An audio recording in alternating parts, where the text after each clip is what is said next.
précieux de Jésus-Christ.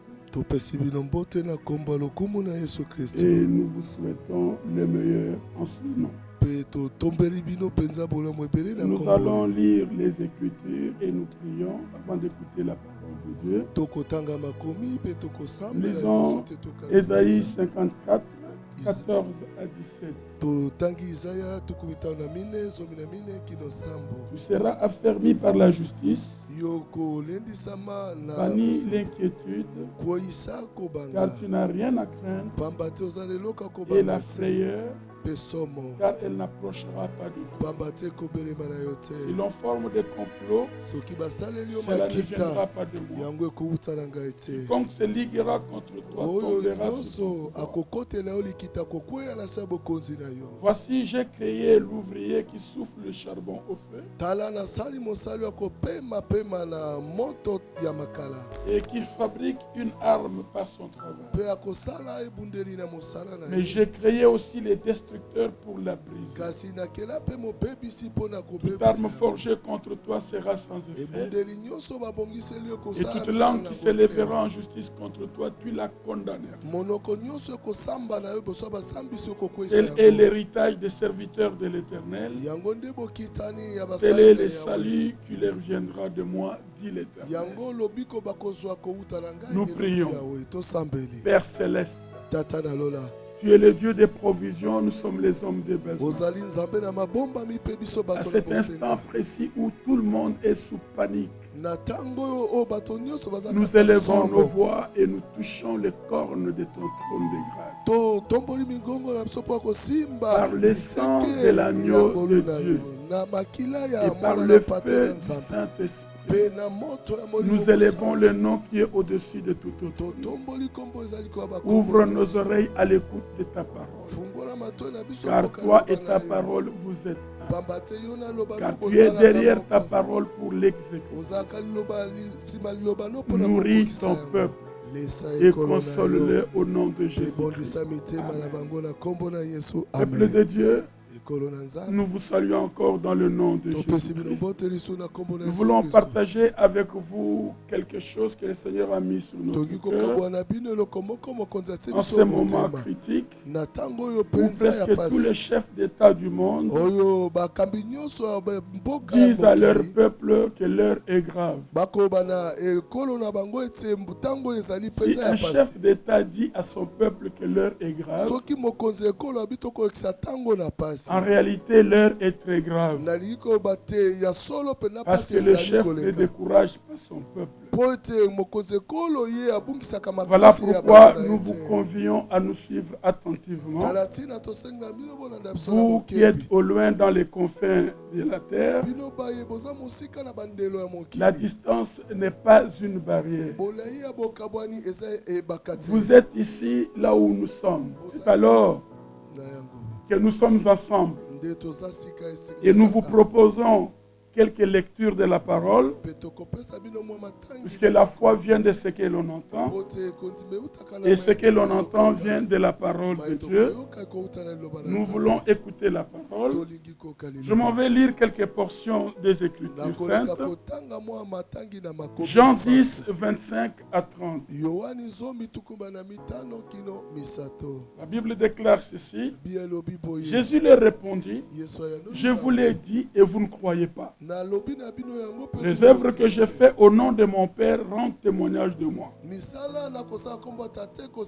Mais vous ne croyez pas parce que vous n'êtes pas de mes brebis. Mes brebis entendent ma voix, je le connais et elles me suivent. Je leur donne la vie éternelle et elles ne périront jamais. Et personne ne les ravira de ma main. Mon Père qui me les a donnés est plus grand que tous. Et personne ne peut les ravir de la main de mon Père.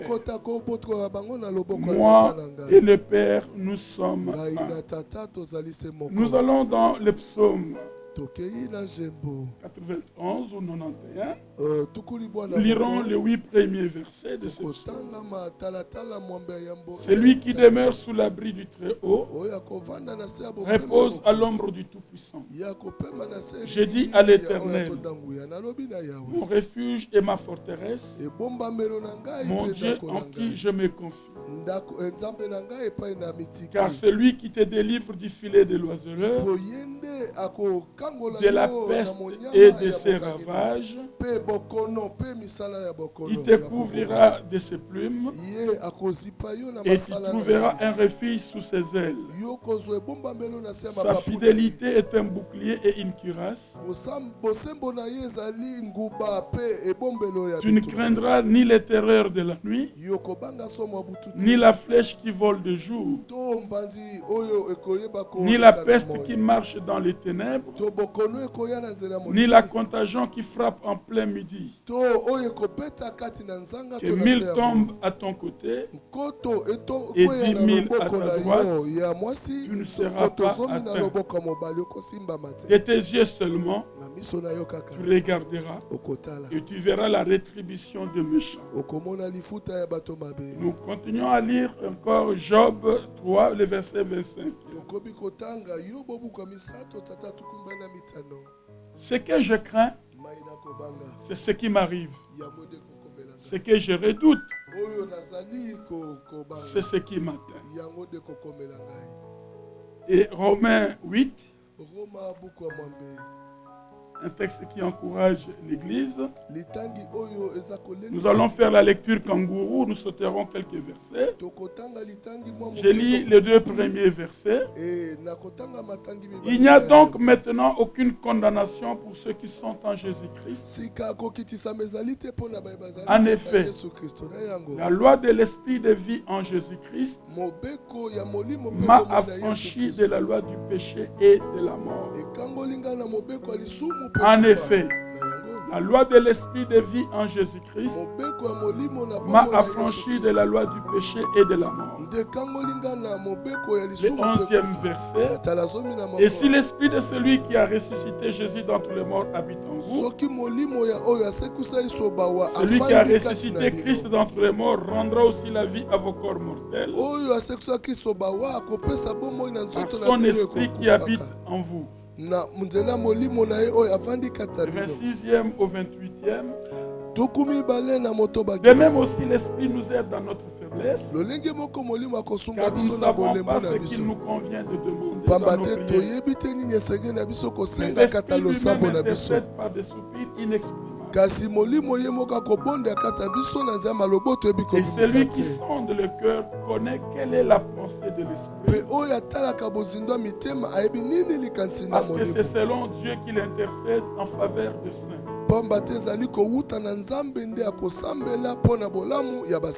Nous lisons les versets 28. Nous savons du reste que toutes choses concourent au bien de ceux qui aiment Dieu, de ceux qui sont appelés selon son dessein. Et nous allons du 31e verset au 39e. Que dirons-nous donc à l'égard de ces choses?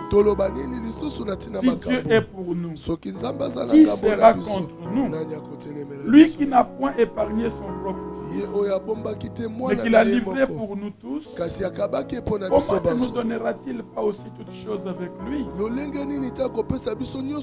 Qui accusera les élus de Dieu? C'est Dieu qui justifie. Qui les condamnera? Christ est mort. Et à plus, il est ressuscité. Il est à la droite de Dieu. Et il intercède pour nous. Qui nous séparera de l'amour de Christ?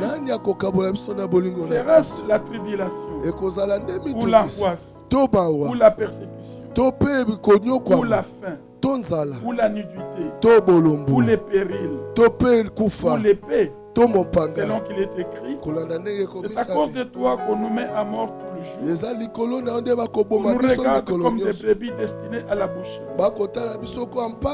Mais dans toutes ces choses, nous sommes plus que vainqueurs par celui qui nous a aimés.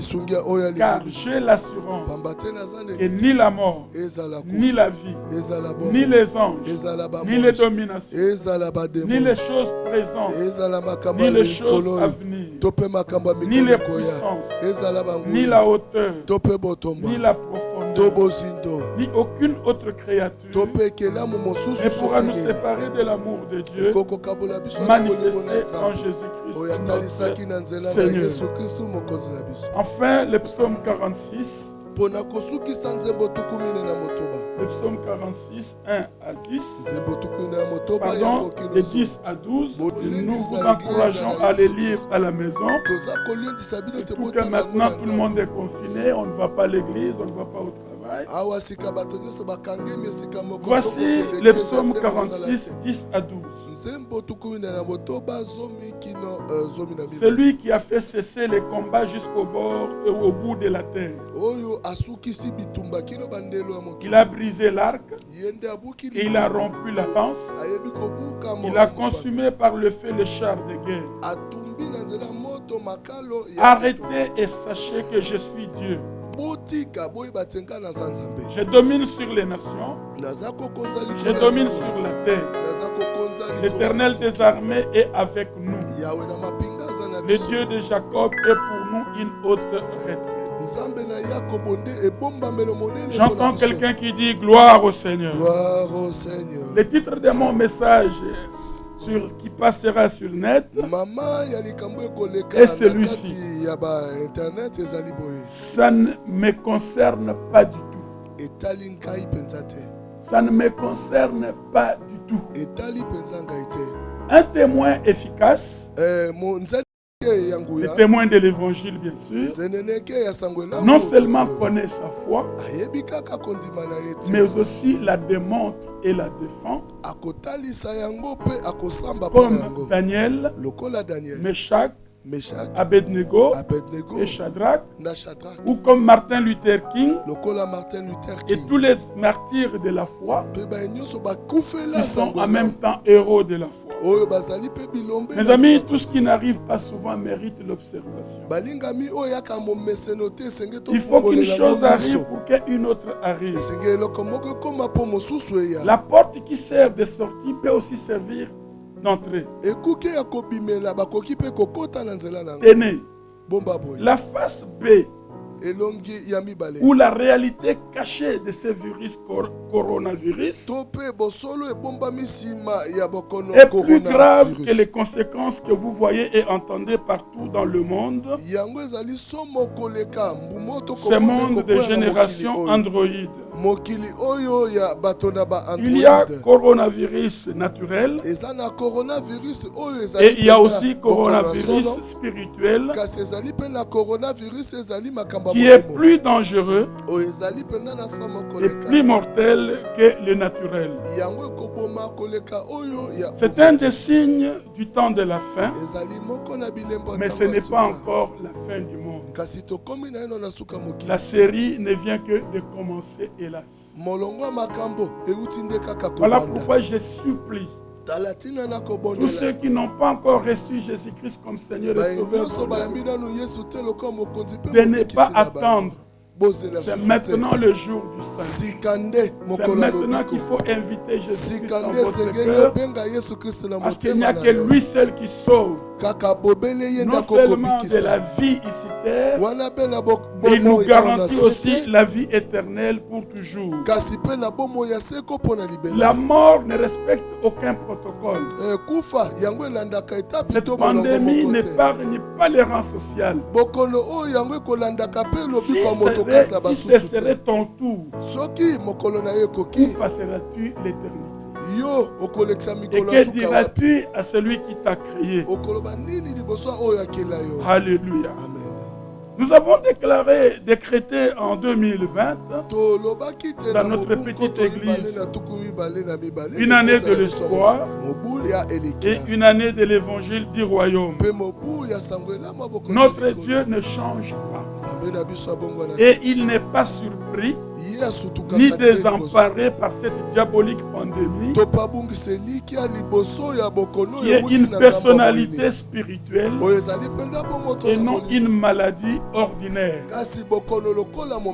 Il y a de cela 3 semaines, nous avons partagé avec vous, membres de l'église Emmanuel Chambon, une vision que le Seigneur nous avait donnée d'un serpent qui traversait l'Atlantique, un gros serpent de 14 mètres et qui avait la tête d'un homme. Et ce serpent a semé terreur et panique en Afrique. En cherchant à les tuer, nous sommes arrivés en retard. Nos armes et nos bâtons n'ont pas suffi pour mettre à mort ce serpent. Mais nous l'avons trouvé la tête rongée par les insectes. Comme pour dire, Dieu est au contrôle de la situation. Et le temps de Dieu est le meilleur. Les moyens de Dieu sont aussi les meilleurs. Le coronavirus est un monstre. C'est même Dieu qui a protégé Daniel dans la fosse au lion, qui a protégé ses amis dans la fournaise.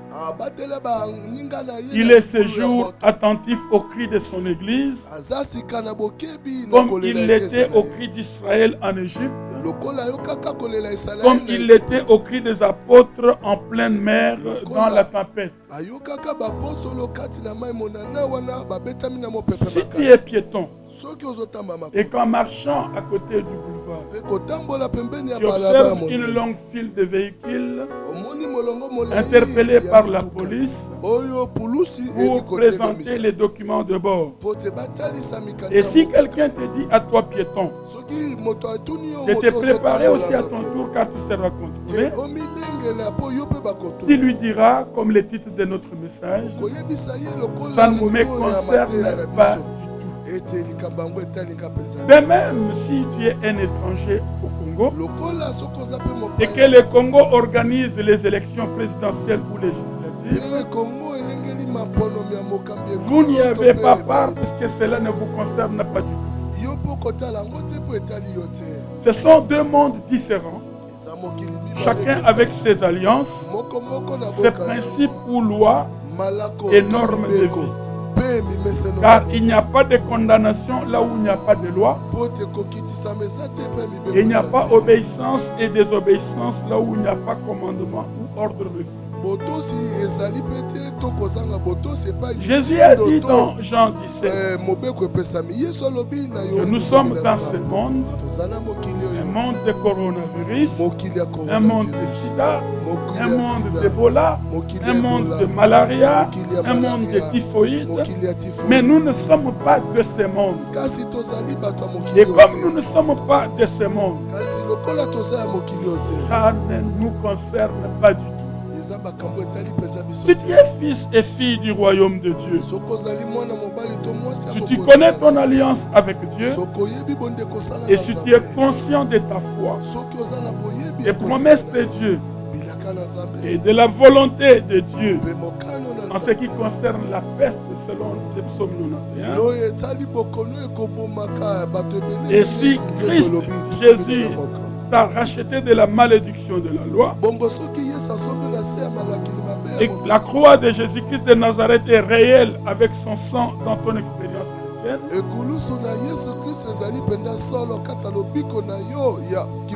tu diras avec certitude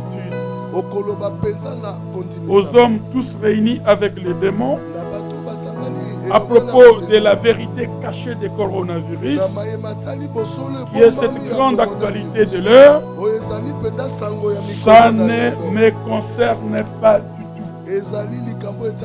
Je souhaite que chacun de nous proclame cela avec conviction. Ça ne me concerne pas du tout. La foi, c'est croire à l'invisible et à l'impossible, afin de toucher ou de palper l'incroyable. Rien n'est impossible à Dieu et tout est possible à celui qui croit. Un témoin efficace non seulement connaît sa foi, mais aussi la demande. Je vais vous proposer 3 points dans ce message. Mais avant cela, je pose une question. Que nous manque-t-il pour voir les miracles ou les surnaturels de Dieu dans notre vie? Quand nous observons la vie d'hommes ordinaires comme Tibi Yoshua, prophète majeur de notre temps,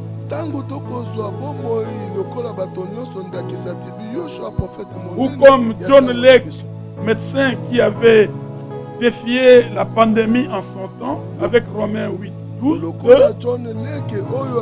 il a démontré en utilisant Romains 8, 2 que les microbes sur la peau d'un chrétien devraient mourir selon la loi de l'esprit de vie en Jésus. Et que la peur ouvre les pores du corps pour accueillir les microbes. Mais la foi ferme les pores du corps. À cette liste des hommes de foi qui vivent les surnaturels, nous pouvons ajouter Paul David Yongisho, Haïdi Nabala, Benson Idaoussa, Tambuluko Kinyas et j'en passe. En observant la vie de ces vaillants hommes,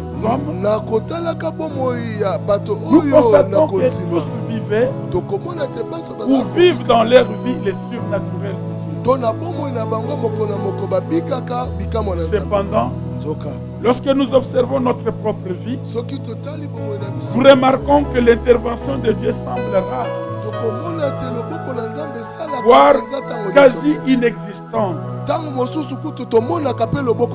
Toujours malade, toujours attentif et craintif et agité, toujours dans les besoins et les manques, ou la sécheresse. Maintenant une vie amère, fade et routinière. Pourtant, nous savons que Dieu est capable d'intervenir surnaturellement dans les affaires de notre vie. Et surtout à présent avec les coronavirus. Que nous manque-t-il pour voir les surnaturels de Dieu dans notre vie? La Bible est claire là-dessus. Tout est possible à celui qui croit. Elle dit que la foi est la vertu qui amène les surnaturels de Dieu dans notre vie. La foi est un moyen de transport de précieuses cargaisons de promesses. Alors ayons cette foi, non seulement la foi en Dieu, mais aussi la foi de Dieu. La foi qui parle à la situation. Et tout se situe au niveau du standard de notre foi. Voilà pourquoi je vous propose, chers compatriotes et chers frères dans le monde, et plus particulièrement ceux de l'église Emmanuel Chama qui sont sous l'influence et l'autorité de ma voix. Quelques déclarations avant de continuer dans la suite de notre message où nous parlerons de 3 clés pour déclencher le surnaturel.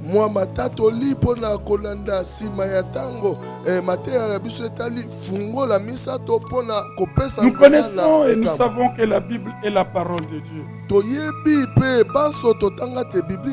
Et que la Bible dit nous chasserons les démons. Voilà pourquoi nous vous proposons de refouler coronavirus. C'est une personnalité spirituelle qui a des oreilles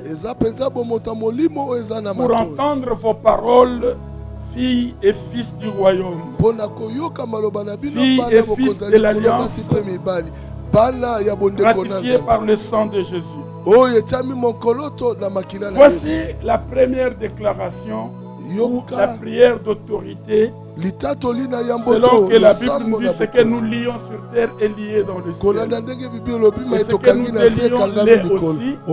Et la même Bible dit qu'au nom de Jésus, tout genou fléchit. Et toute langue confesse à la gloire de Dieu le Père. Et Jésus-Christ est Seigneur. La Bible dit également, si tu dis à cette montagne, ôte-toi de là et jette-toi dans la mer.